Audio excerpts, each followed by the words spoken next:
No, what I want are the answers. You are the only one I trust.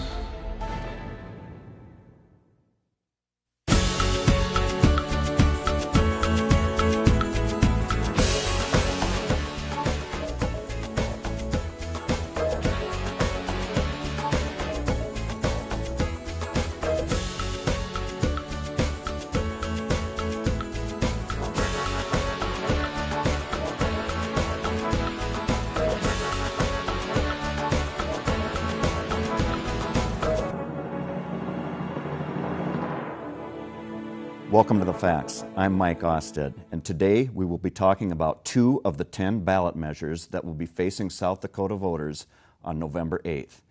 The first segment will be Initiated Measure 22, Publicly Funded Elections. My guest on this segment is Ben Lee, who works with Americans for Prosperity. Welcome, Ben. I'm glad to be here, Mike. Thanks for having me. Tell us a little bit about this measure and your background. I work for Americans for Prosperity. We're a nonprofit organization that advocates for free market principles such as smaller government, fewer regulations, and lower taxes. We decided to get involved in the effort to defeat Initiated Measure 22 because it conflicts with all 3 of those principles. It would misuse taxes, it would increase the size of government, and it would increase regulations. So we were part of forming the Defeat 22 coalition, which lines up against Initiated Measure 22. Okay, and that's going to be one of the 10 issues that's going to be on the ballot. So tell us a little bit. That's publicly funded elections.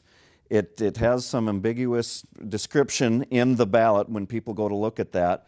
But what essentially is this bill? How many pages is it? What is it going to affect? It is unquestionably the most complicated measure on the ballot. When you start with the fact that there are 10 things that will be on the ballot, that's hard enough for voters to wrap their heads around. And then you get to this one in particular, and it's 34 pages long, and it would change more than 70 different laws in South Dakota. If a legislator out in Pierre wants to come up with a new law, their bill has to be 1 or 2 pages at most, and it can only deal with one issue at a time. So in Pierre, 1 to 2 pages and 1 issue. On this ballot measure, we have 34 pages and 70 different law changes. That is extremely significant.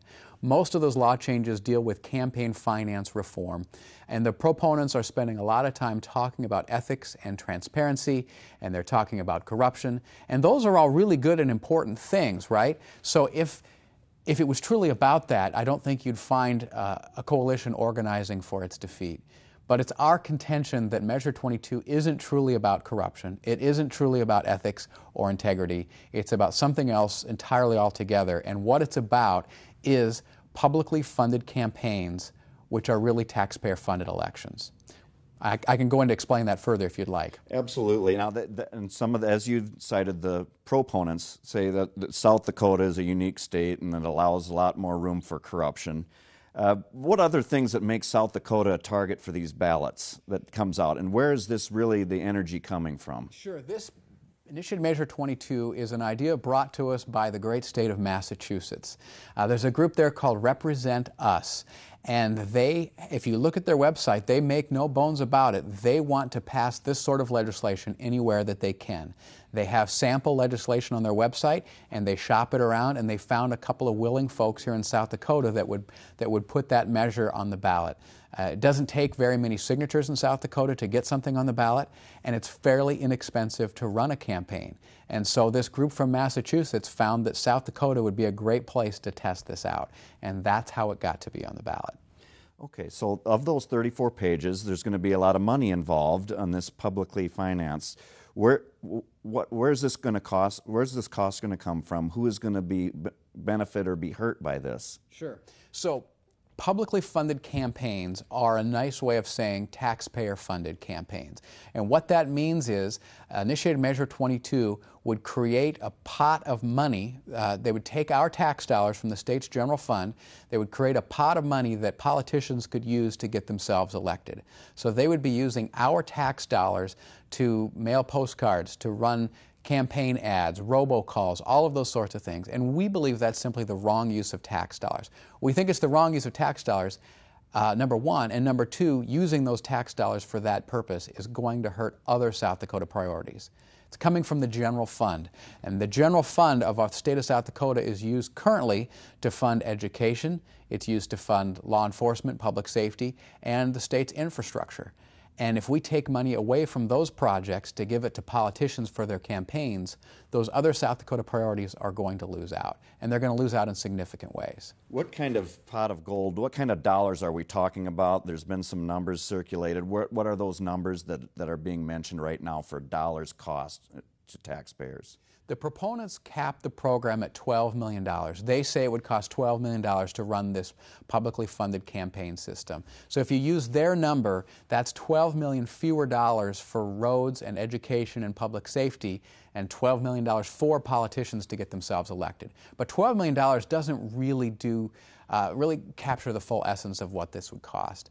The program is set up where each registered South Dakota voter would get two $50 democracy credits that they could designate to the candidate of their choice. So $100 per registered voter.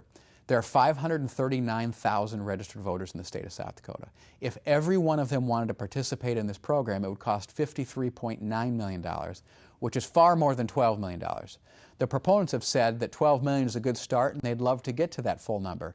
So South Dakotans need to be aware this could ultimately cost our state $53 million, which is a lot of money. If it is capped at $12 million, what that means is less than 1 out of 4 South Dakotans could actually participate in the program. So 539,000 voters, but only 120,000 of them could collect on these democracy credits. So every South Dakotan will have their tax dollars help fund the program, but less than 1 out of 4 could participate because it would be first come, first served. Okay, we've talked a little bit about the money. We'll be back on the next segment to go more on Initiated Measure 22 with our guest, Ben Lee. Working South Dakotans, watch your pocketbooks. You've never been forced to pay membership dues or fees for services to a union. It's always been your choice. That's right to work.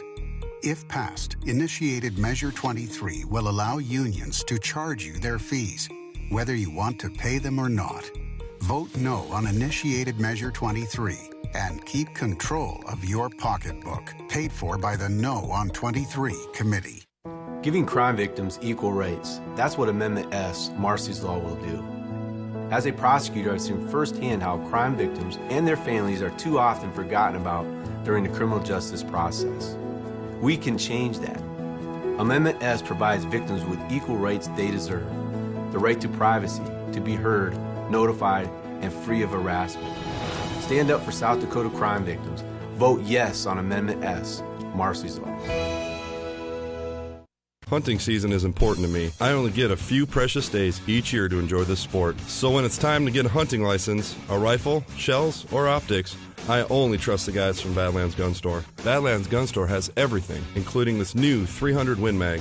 And when the birds start flying, Badlands Gun Store has any shotgun I need to take care of my upland and waterfowl pursuits. If you value your time in the great outdoors like I do, then go to Badlands Gun Store and let their great staff take care of you. Welcome back. Again, my guest is Ben Lee with Americans for Prosperity and talking about Initiated Measure 22. We followed up with, we left off with the democracy credit points and how a voter would apply and get these dollars that would be publicly spoken for. Yeah, Could you go into detail on that? I can. It's really complicated. Again, every registered voter in South Dakota could sign up to get these democracy credits if Measure 22 passes. And the way it works is you would sign up to get the democracy credits, and if there's enough money in the fund, you could designate those credits to the candidate of your choice. If the money's out, you're out of luck because it's first come, first serve. And with it being funded at $12 million, that would only allow for 120,000 registered voters to participate, and we have 539,000 registered voters in the state. So it's first come, first serve. You have to register, you have to sign up. If you don't know the candidate you want to support at the beginning of the campaign cycle, you may not have the chance to designate your credits to the candidate of your choice. The Secretary of State's office has said that it will require some additional full-time staff on their part to administer this program, maybe as many as is 5 new full-time staff. That's some additional cost to the state just to administer this program on top of the $12 million minimum that we know that it would cost as well. So how would these voters, would they sign online with the Secretary of State? Would they go to their county registrar? I believe it's going to be an online system, but again, it's going to require a lot of new horsepower, a lot of manpower to get that thing figured out, and I don't know if you have to send them out in the mail, if you go and hand deliver the credits to the candidate. That part's a little ambiguous. What I do know is it's a complicated system. It would require a lot more staff to administer it, and it would cost minimum $12 million of our tax dollars, and it would be used to get politicians elected. So it starts at $12 million. It specifically will take that dollar amount up if this passes to start? It would go up to $12 million to start, yes. Okay.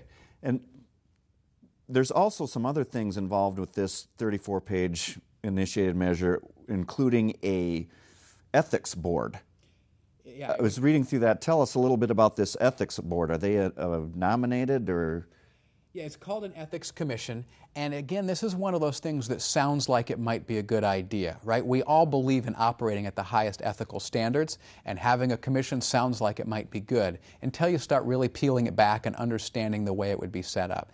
The ethics commission would consist of 5 people who would be nominated from some various different groups. The governor would nominate one, the majority leader, the minority leader, and then the presidents of USD and SDSU would get to nominate people, which seems kind of out of left field to me. But they would create this ethics commission.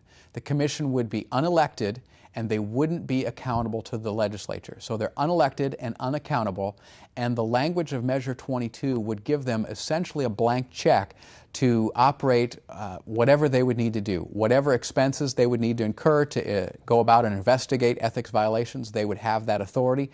So that would cost the state more money. And they would have the ability to investigate campaign finance fraud.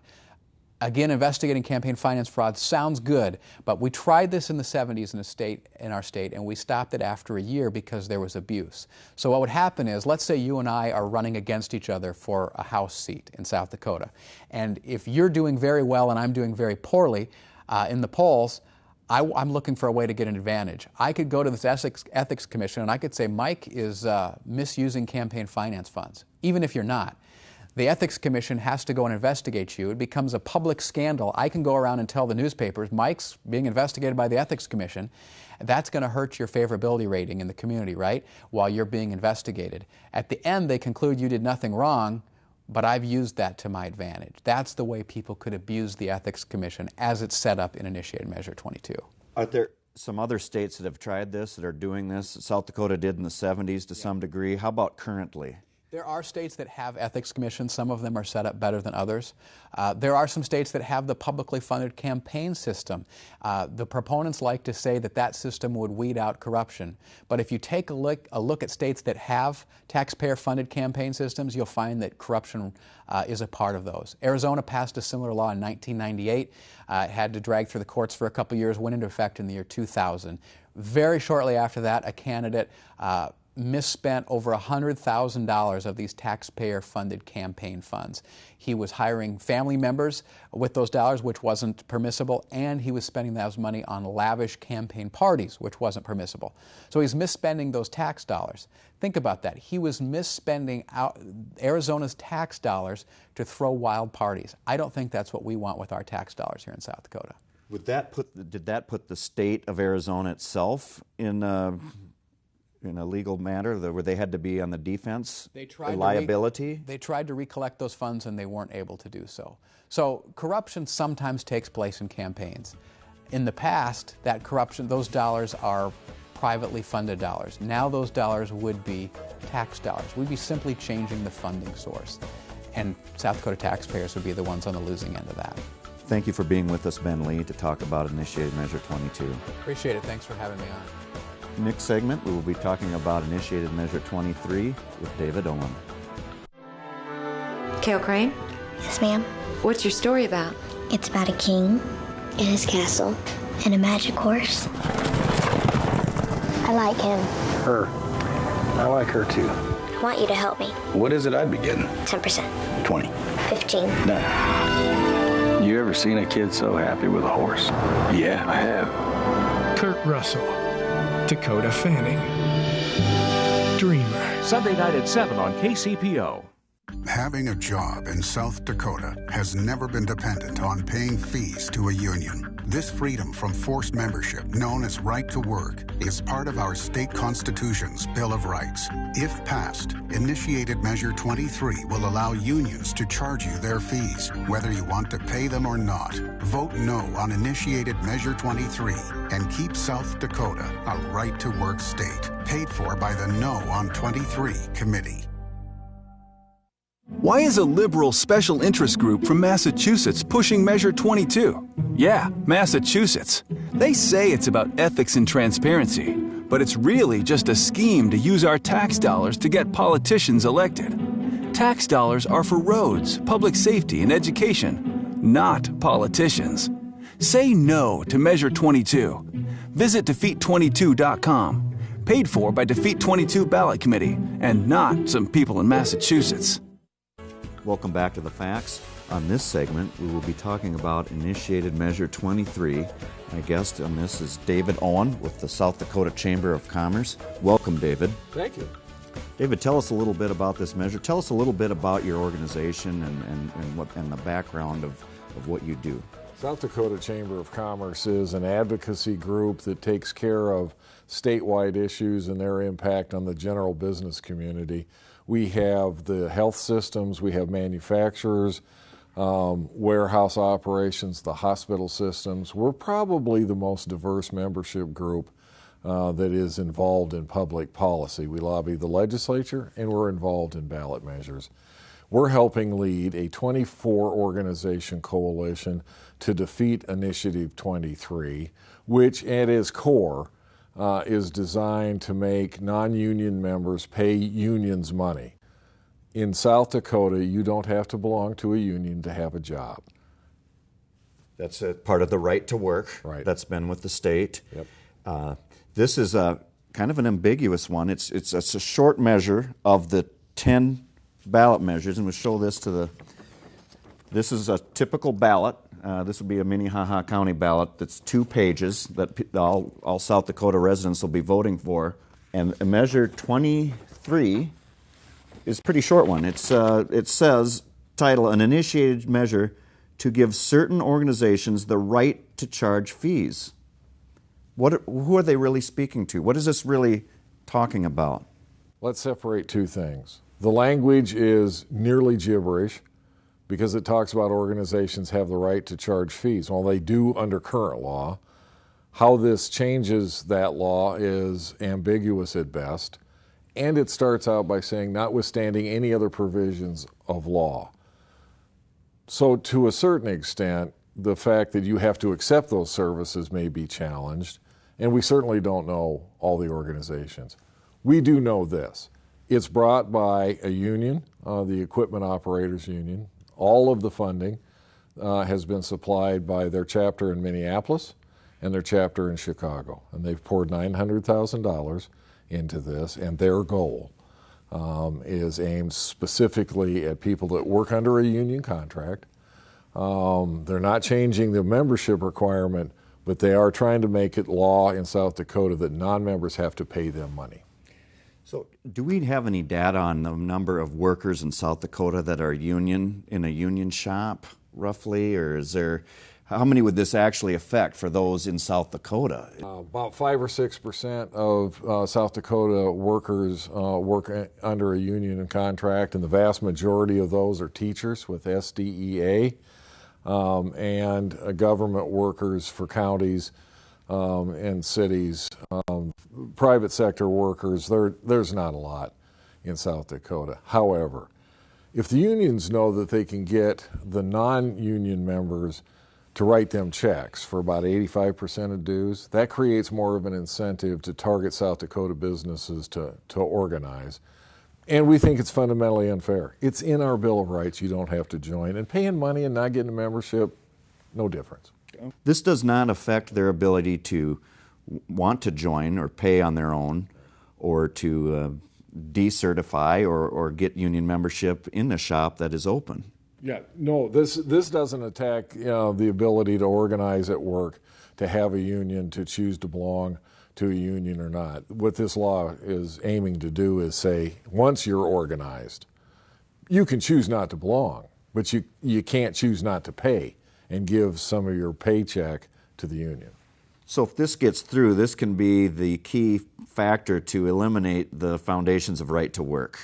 Yes, this will effectively make South Dakota no longer a right to work state. This is an end run around it because you're going to have to pay money to the union, and kind of surreptitiously, you pay the money and you don't get the membership. And the money's only reduced for what the union will admit is their political money and their organizing elsewhere money. So you're going to end up paying, I think in Minnesota it's 85% of full dues. It's at least 75%.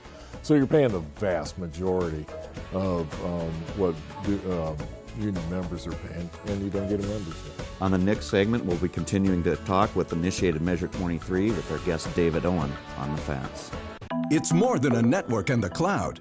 It's reliable uptime and multi-layered security. It's how you stay connected to each other and to your customers. With CenturyLink, you get advanced technology solutions, including an industry-leading broadband network and cloud and hosting services, all with dedicated, responsive support. With CenturyLink as your trusted technology partner, you're free to focus on growing your business. CenturyLink, your link to what's next. It's been my honor to have served you for over 27 years and to have never shied away from doing the right thing. It's earned me the support of a lot of good people and the opposition of dishonest politicians. I'm proud of that. Your legislator is supposed to serve you, not corrupt politics. I respectfully ask for your support and the responsibility of serving you once again, this time as your state senator. I'm Stace Nelson, and I approve this message. Thank you, God bless, and Semper Fidelis. Welcome back to the facts. We are continuing our discussion with Initiated Measure 23. This is one of the 10 ballot measures that will be facing South Dakota voters on November 8th. David Owen, thanks for being with us. Tell us about this. In our last segment, we talked about the ability of a worker under a union shop to have the freedom to join or not join or to pay dues to an organization. This Initiated Measure 23 would change that and would compel workers who are not paying dues members to charge them for some of their benefits of a union contract. Right. What are some of the benefits that they claim that non-paying due members might be getting that is shortchanging this organization of a union? Let's talk about two benefits where the union is just flat wrong. They talk about non-members participating in the pension plan and getting retirement benefits. That's true. Non-members can participate in the pension plan, but it's not free. The money for the pension comes from the employer, and it gets paid to the pension system that the union has, and so it's employer money that's invested.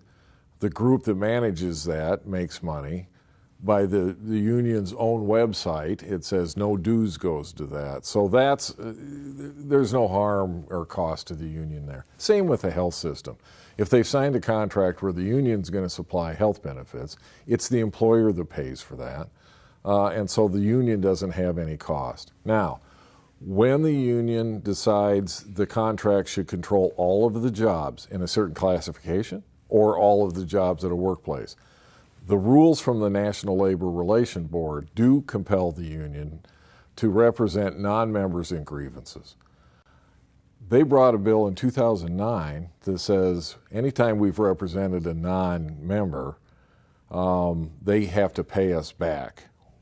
We told AFL-CIO we would support that last January. So that's one option. The other option that's now being debated around the country is that unions could sign contracts to represent only their members. And that way when you go to work someplace, you could work under the union contract or you could negotiate your own.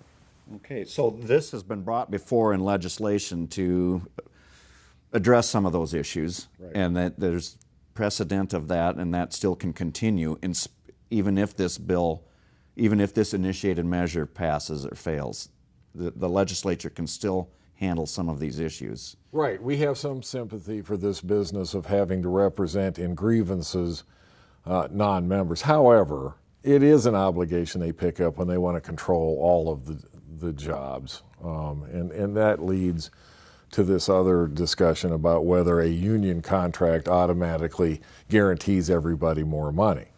We've heard a lot on the trail that says you're not paying for the team that negotiated the contract that helped everybody. In this economy, some of those contracts hold people back. I've been contacted by several former union members that said promotions were based only on seniority. The contract was less than I might have negotiated myself. So we're not in the early industrial era anymore. We're in the information age. And the automatic assumption that a contract helps everybody isn't as true. And so that's another thing driving the resistance. Okay, very good. This will conclude our segment. Thanks for being aboard, David. Thank you. Stay tuned next week for more on the facts.